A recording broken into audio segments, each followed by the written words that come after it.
Contender Series 2025, week number 9. This is the weigh-in recap show, full card predictions, and the betting breakdown. I'm looking forward to talking about each of the matchups on this card after seeing the fighters on the scales. So make sure you guys smash that like button. If you're new to the channel, subscribe. Turn the post notifications on to make sure you share the video too.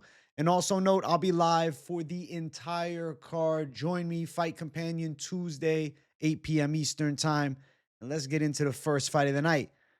Light heavyweights going after it with Rafael Pergentino versus Luke Fernandez. Let me tell you guys, squash match. Luke Fernandez is the pick. Pergentino seems to be pretty green. When I watched his fights, I saw a novice prospect with a 4-0, at the time in his most recent fight, 5-0 record now. Some of his earlier fights, still amateuristic, right? He's fighting in these lower level Brazilian promotions where they kind of feed you cab drivers and janitors. And yes, he's going out and winning. And he has a Muay Thai striking style. He seems pretty aggressive. Throw some wild hooks out there. Seems a bit slow twitch. I don't think he's the most athletic guy. A little bit heavy-footed, a little bit awkward, and not awkward in the good way where it's like herky-jerky awkwardness that can somehow be effective.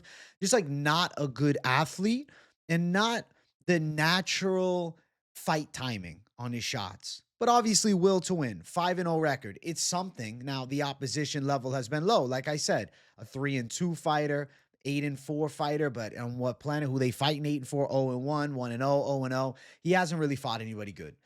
On the opposite side, Luke Fernandez at Cage Fury has a win over Christian Edwards, who at one time was like the Bellator's hope of some type of John Jones clone.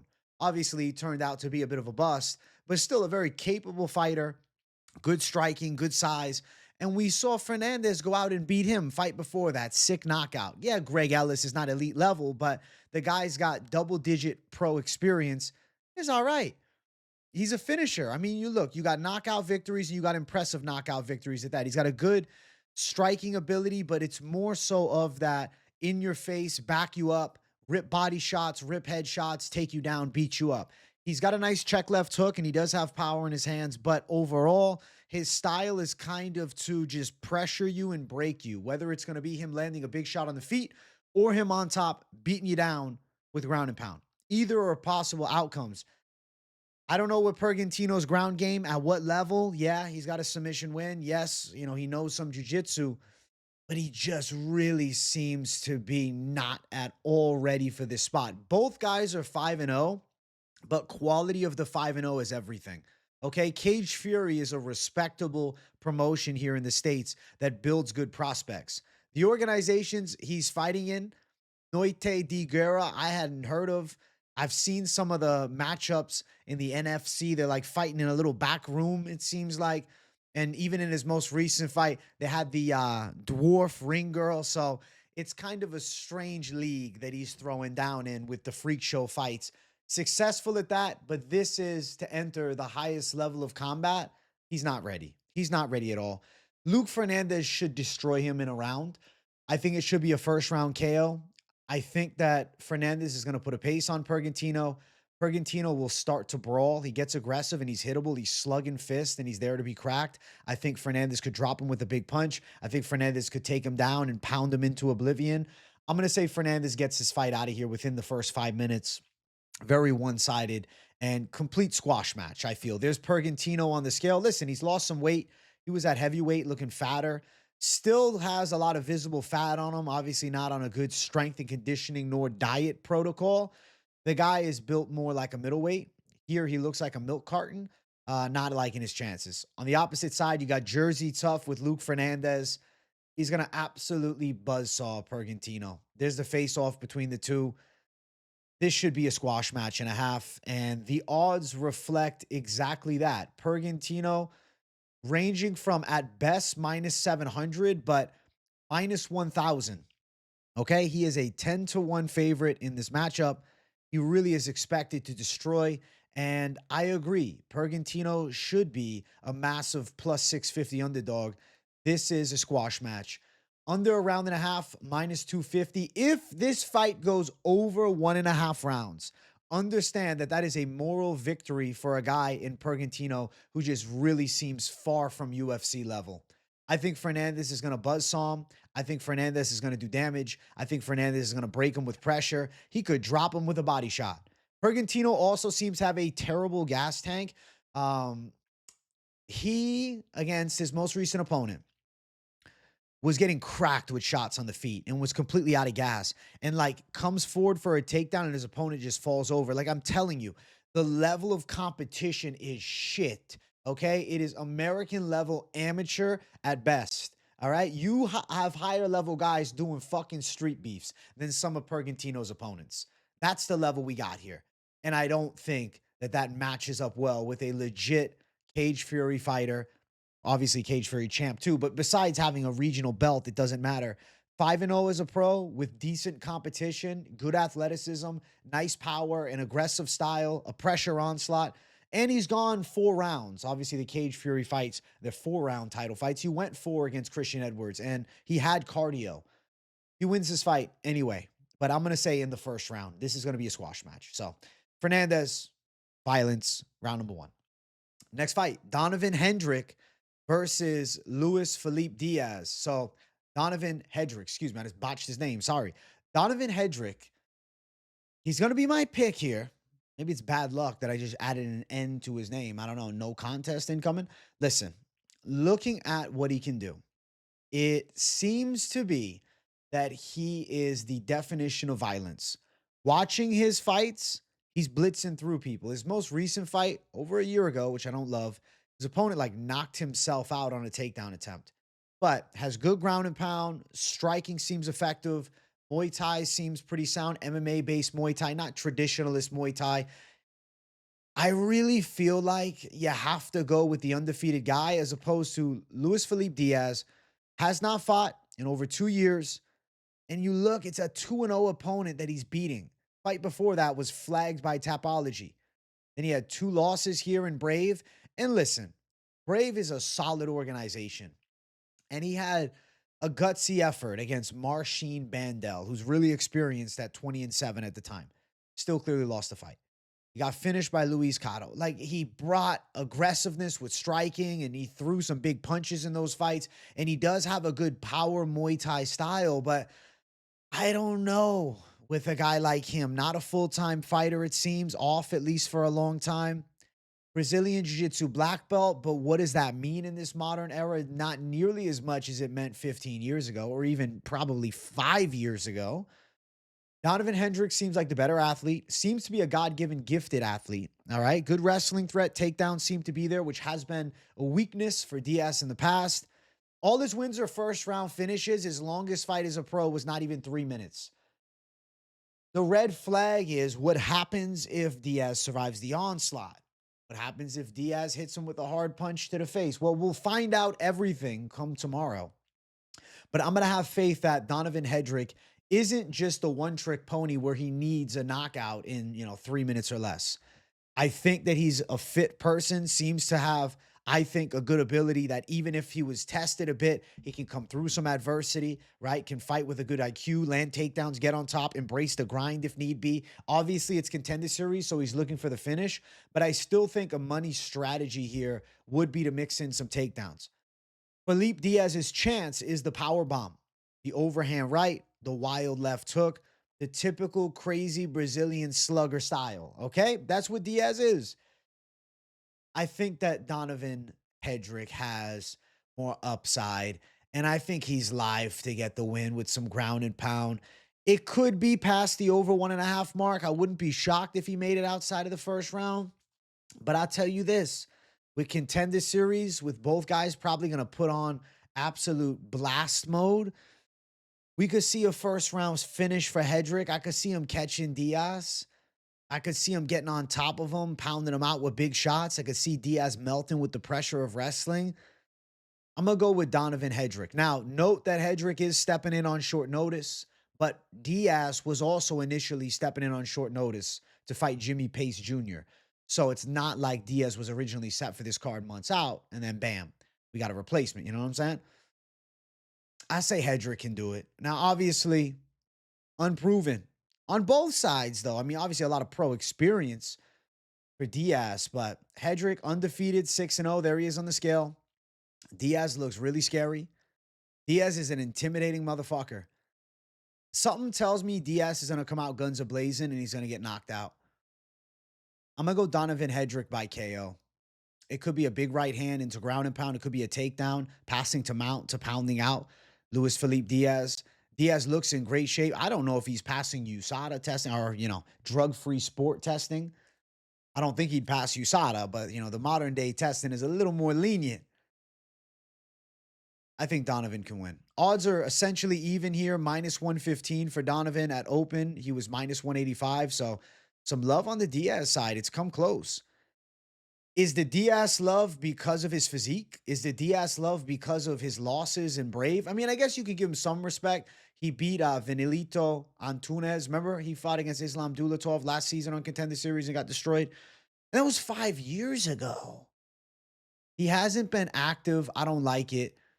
I know Donovan's been out for a little bit and his fight was quick and he hasn't got a lot of cage time, but I think that he's going to have the tools to win. So I'm going to go Donovan Hedrick to get a win here on this week's Contender Series second fight of the night as a close money favorite. Now looking towards the odds for the matchup. Let's see.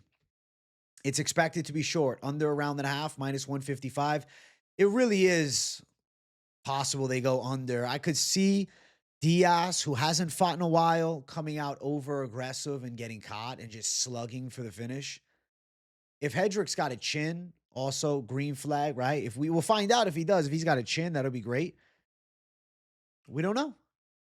We only got film of him destroying people. What's going to happen when it goes longer? I think he can win this fight, even if it did go longer. But I think it's going to be a knockout. I'm going Donovan Hedrick, KO. Next fight on the card, we got Imanol Rodriguez versus Roque Jr.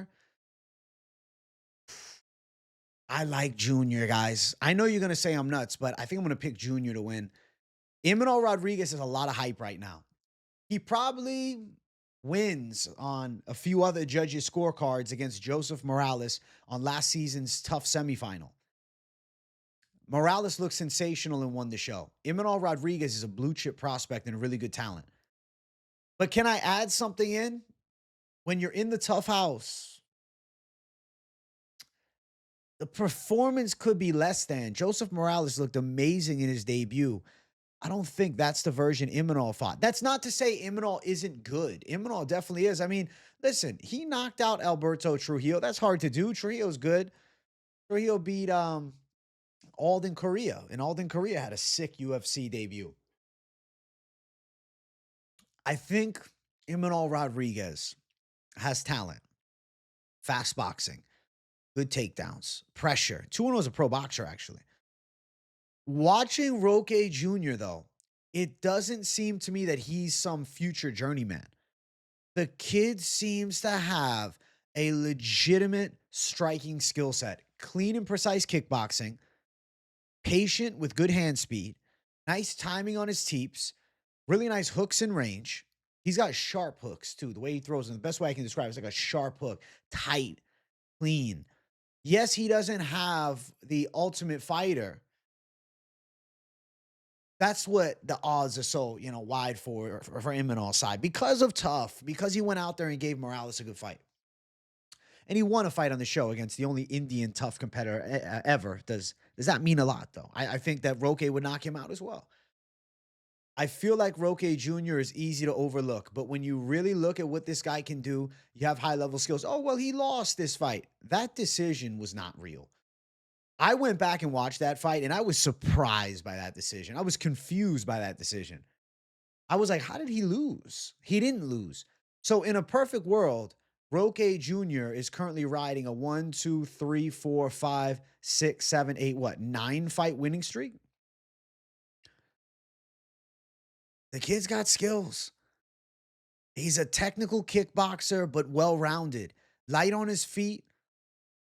Mixes it up nicely in range. Imanol's going to have a bit of the wrestling edge, but I think Roque Jr.'s got the takedown defense. I look at this fight and I say to myself, okay, how would I line the odds? I would have them near even.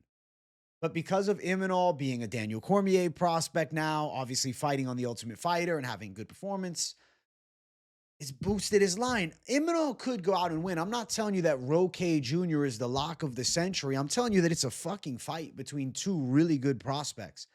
It's unfortunate that they have to fight against each other because I think both guys have futures in this sport. I just think Roque could be a little crisper. From distance, he can land a little sharper. I'm going to say it's a close decision, 29-28 across the board, maybe a split decision. I think Roque Jr. gets it on the cards in very competitive fashion. I think Imanol has some moments, lands some takedowns, mixes it up with strikes and range. I think Rodriguez is definitely going to eventually enter the octagon, but I just think Roque is ready for it too. I guess I'm picking Jr. over Imanol. My God, man. Looking at the scales, there's Roque. Listen, he looks bored, but it's because, they snapped his picture at the wrong time. I watched the actual weigh-in. He was flexing too. There's Imanol. Looks good. Looks ready. There's the face-off. Both guys look good. Look ready. It's truly a matchup between hyper elite prospects. This is a great fight. It's so hard to get into the UFC now. When they match up fights like this, where I think both guys have promise, you match them up against different flyweights. Maybe both can be entering the octagon early next year. I think it's going to be a competitive decision. I think Roque is going to get it on the cards. I also could see it being close enough where Dana considers 2 contracts at the end. I have a feeling that Roque is going to really put a performance out and showcase for himself. I think he can win. I think he's also going to make Imanol look human. And because Dana always says he's not doing research beforehand, he's just going to look at the betting lines and then maybe, has a negative view of what Imanol can do. Imanol is very good. Both guys are very good.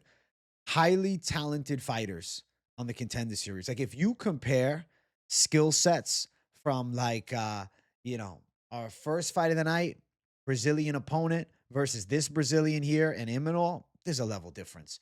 These flyweights are highly skilled. Shit, I think Imanol could maybe beat that dude in a fight. He could win at light heavyweight against that dude. I'm going to go with Roque Jr. on a split decision. 29-28 across the board is possible too. I'll say 2 rounds to 1, but I won't be surprised if it's split at the end. I think there's going to be competitive moments between the two, and I think it's going to be a good back and forth battle. Roque Jr. at plus 210. The odds for me are even in my mind. It was plus 285 at open. Imanol minus 250. Looking at the over, what's available here? An over 2.5 is plus 125. I think it's very live to go over 2.5. I think we're working for 3 rounds.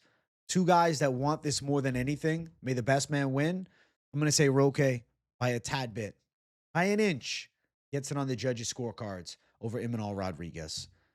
Next fight. Co-main event of the evening. We have Adrian Luna Martinetti versus Mark Vologdin. This is the twin brother of Andreas Luna Martinetti, who fought a couple seasons ago against Alessandro Costa and lost a split decision. I think Vologdin wins, man. Unfortunately, I think the brothers are going to be 0-2 on Contender Series, but he'll give a gutsy effort. He's good. He reminds me of Ricky Tercios, actually.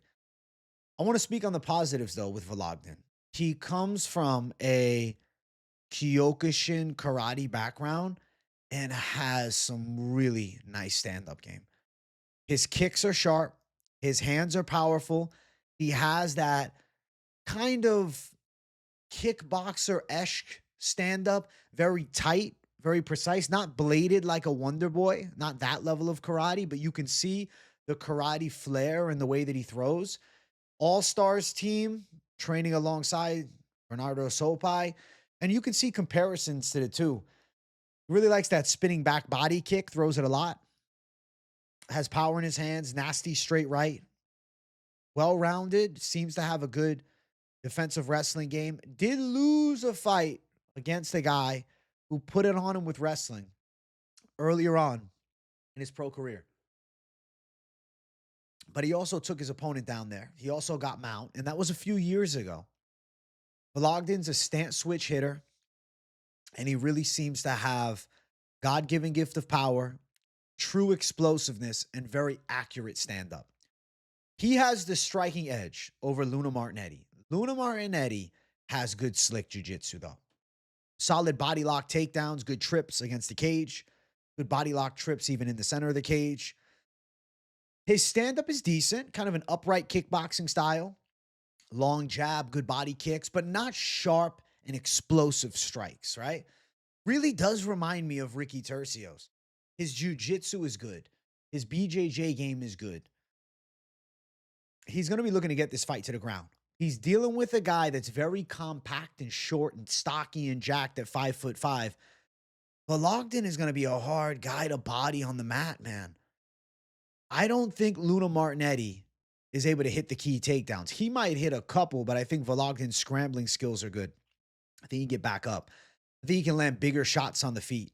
I think he could hurt Luna Martinetti with some straights. I think he could hit him with some big kicks to the body. I think that Luna Martinetti is going to look to take his ass down. Obviously, that could slow the fight down and, disappoint Dana White.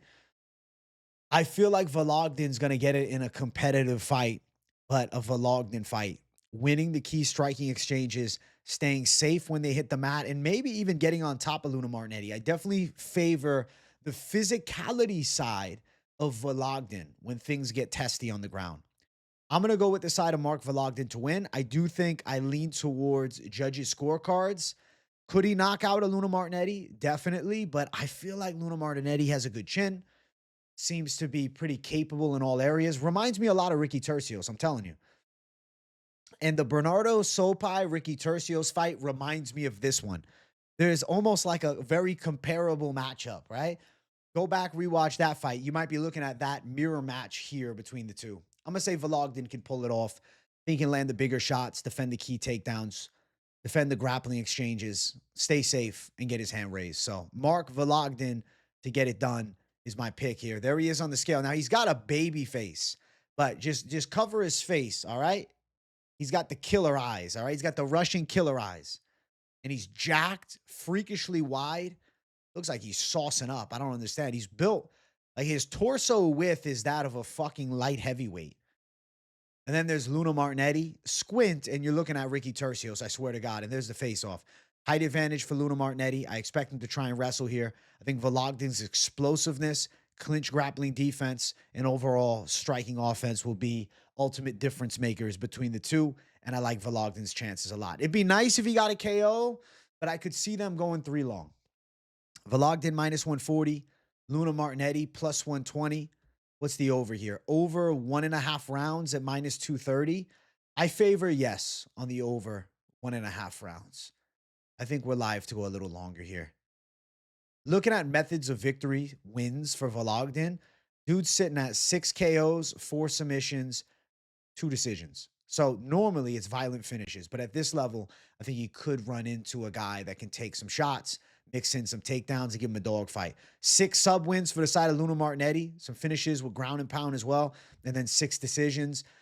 I favor the fight going into the later stages. I think Vologdin does more damage. Maybe he drops Luna Martinetti at some point, and then Luna will scramble. I would love to see Vologdin get a KO. Don't get it twisted. I'm hoping that we see violence. But more likely for me is Vologdin on the cards. So I'm going to pick him by a judge's decision. Next fight, main event. We have Lucas Caldas versus Magomed Zaynukov. I'm going to go with Zaynukov to get his hand raised here. I know he's a really wide favorite, and it's tempting to pick the fellow Muay Thai striker in Caldas. But I think Magomed Zaynukov can do this. Trains alongside of Islam Makhachev. He was actually in Demetrius Mighty Mouse Johnson's video. Multiple-time kickboxing, or rather Muay Thai champion. Has a very poised kickboxing base. Muay Thai background, but modified for mixed martial arts. Very technical set. Good stiff jab. Pretty quick with his kicks. Rips the legs very well. Good lateral movement. Has the non-typical Dagestan style, right? Because he is a Dagestan striker, but his wrestling game is there. Training alongside of guys like Islam Makhachev, it's going to get your wrestling good, okay? His wrestling game has come together. His wrestling game has started to formulate itself, all right? It's not like he can't wrestle. I think that when you look at Zaynukov's skills, what you see is well-versed game planning, solid defensive and offensive wrestling, but specifically a good get-up game. He has been taken down before. Very dangerous striking. On the opposite side, Caldas is the definition of dangerous Brazilian Thai striking. Very aggressive from the start, pressure-based style, heavy hands. Really doesn't give you any space to work. He's in your face from the start of the fight. Good straight punches, nasty rear uppercut. Pretty much violence only striking, okay? He's looking for the KO with pretty much every shot that he throws. He does have a really whack DQ loss. He ended up doing a body stomp to the guy, and obviously body stomps are not legal, and that cost him. I really feel as though Caldas has skills to make it a fight, but I think Zaynukov's Dagestan style will come through. He will mix in some takedowns.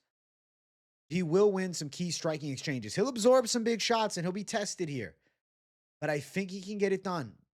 Potentially a later stage stoppage for Zaynukov. I could see him getting Caldas out in round number 3.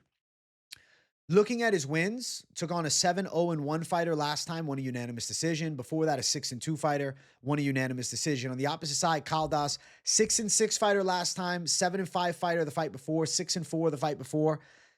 He's fought some, okay opposition, whereas over in the UAE Warriors, Zaynukov was tested. And I like the fact that he fought some real test over at UAE Warriors and then came out on the right side against guys with wills to win and winning records and aggressive styles, guys that earn spots at a big stage. UAE Warriors is a very respectable promotion to fight at and get wins at. I think Zaynukov can get the hand raised in this one. I'm going to pick him to beat Lucas Caldas. I'm liking third round stoppage, third round KO or decision here in this matchup. Looking towards face-offs and the scales, Zaynukov, typical Dagestan look, big chin strap, looks like a Billy Goat, shredded up one. Who rocks it better, the chin strap? Me, Saturday, after or before the Ankalaev loss, or Zaynukov? I think I got him. Then we got Lucas Caldas. He seems crazy, man. He just seems crazy. Caldas, you look in his eyes, that is the fucking 1,000-yard stare. He seems sociopathic, which is scary. But Dagestanis, they deal with sociopaths pretty well when they get in the cage with them. There's the face-off between the two. I'm going to go Zaynukov to knock him out. I think he can melt Caldas. Caldas has run people over, but he's going to have some real resistance here against a guy who is a very high-level Muay Thai striker as well. And I think the Dagestan training background is going to carry in this matchup. And I think he's going to be more battle-tested and proven. And I'll say he gets the hand raised. Looking at the odds for this fight, he's a really big favorite. Minus 425 with Caldas at plus 355. It's more of a dog fight than the odds are going to give credit. Over a round and a half is plus 145. I say it's going to go over a round and a half. Zaynukov is technical and he picks his shots. Caldas, yes, it's aggressiveness from the start, but he's not an idiot. He's got to be looking, okay, I can't just blitz this guy. I can put pressure on him and try, but I need to be wary. This is a guy with a nasty counter hook. This is a guy with a lot of Muay Thai experience, with good body knees. This is a guy who trains with the Dagestani Savages and is a Dagestani Savage himself. He could land some takedowns on me. Let me be poised here. So I could see a more, not a feeling out process, still a high violence fight, but technicality and time, not rushing it. I'm going to say over 1.5 at plus 145 is live. I like Zaynukov to win. I am going to predict that he gets the finish. I think he gets it done inside the distance. I see him getting the hand raised.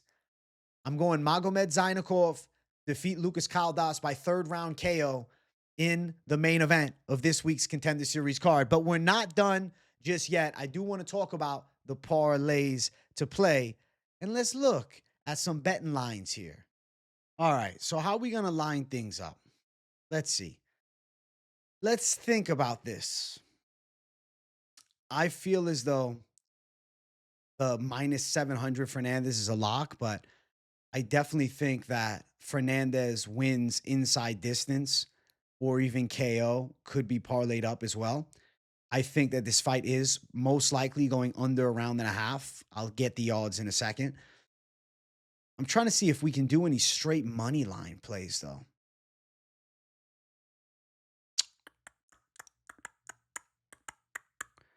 What's Hedrick?